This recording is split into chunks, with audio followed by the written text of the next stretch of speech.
Everyone, and today I'll be talking about data storage and yeah, and etc. etc.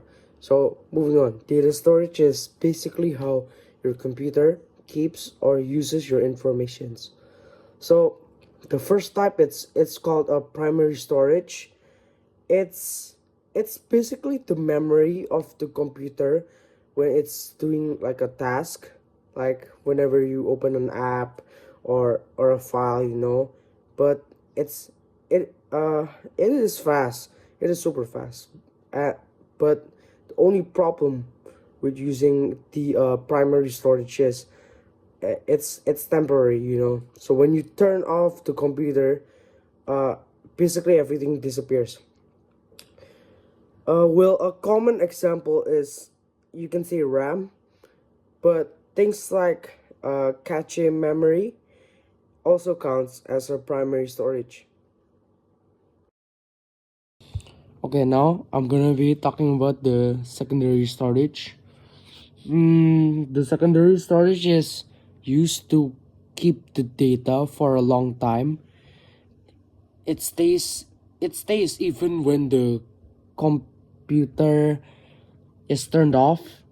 Some examples are hard drives, as your hard drives, like also USB, the flash drives you use, and you see these when if you want to watch like something, I don't know, like a movie. Well, uh, these types of storage, well, it's slower than RAM. I talked about RAM in the data storage, but it's great for I guess saving files. That's what I researched in Google. Pictures and even programs, I'm pretty sure permanently. Okay, moving on to types of storage. There are three main types of storage, like magnetic, optical, and solid state. Magnetic storage uses magnets, well, of course, to save the data, like hard drives, yeah, something like that. And optical storage uses lasers to read and write data on CDs and DFT, yeah. Solid state storage has no moving parts, and it is the fastest. Examples are like some examples are like USB and memory card. Virtual memory is when the computer uses part of the hard drive, like for an extra RAM. It helps. It helps when the computer doesn't have enough memory to run like big programs. It's slower than it's slower than RAM, but it's really helpful because it stops the computer from freezing. Yeah, or crashing, same thing.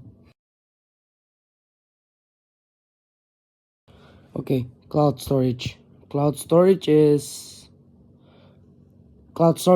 means saving your files on the internet instead of your device.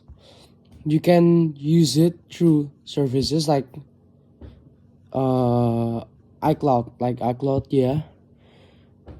So in this way you can like open your files anywhere, or as long as you have enough, like as long as you have internet.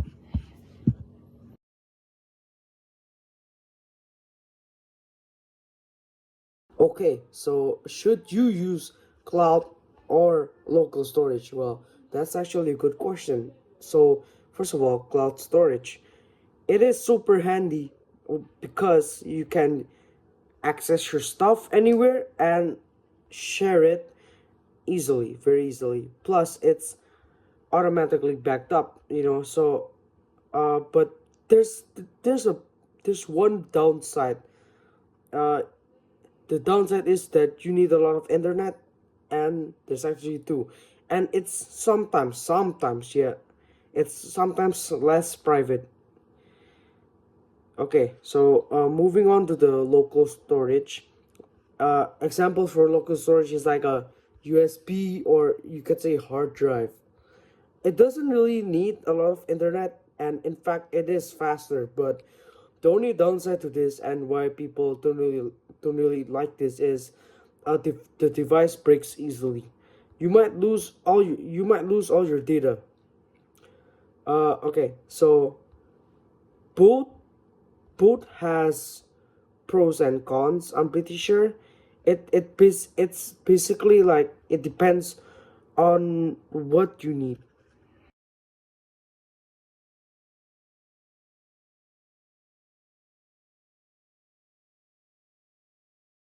Okay, finally, moving on to the last slide. Volatile and non-volatile storage. Volatile memory only works with the it only works while the power is on. So as soon as you shut it down, it forgets everything. Like everything. Okay. Non-volatile memory keeps the data even when you shut it down, or yeah, shut the power off, like that. Like hard drives, or you could say flash drives. So the if you want a simple version or a conclusion to all of that, volatile is temporary, non-volatile is permanent. Yeah. Thank you guys.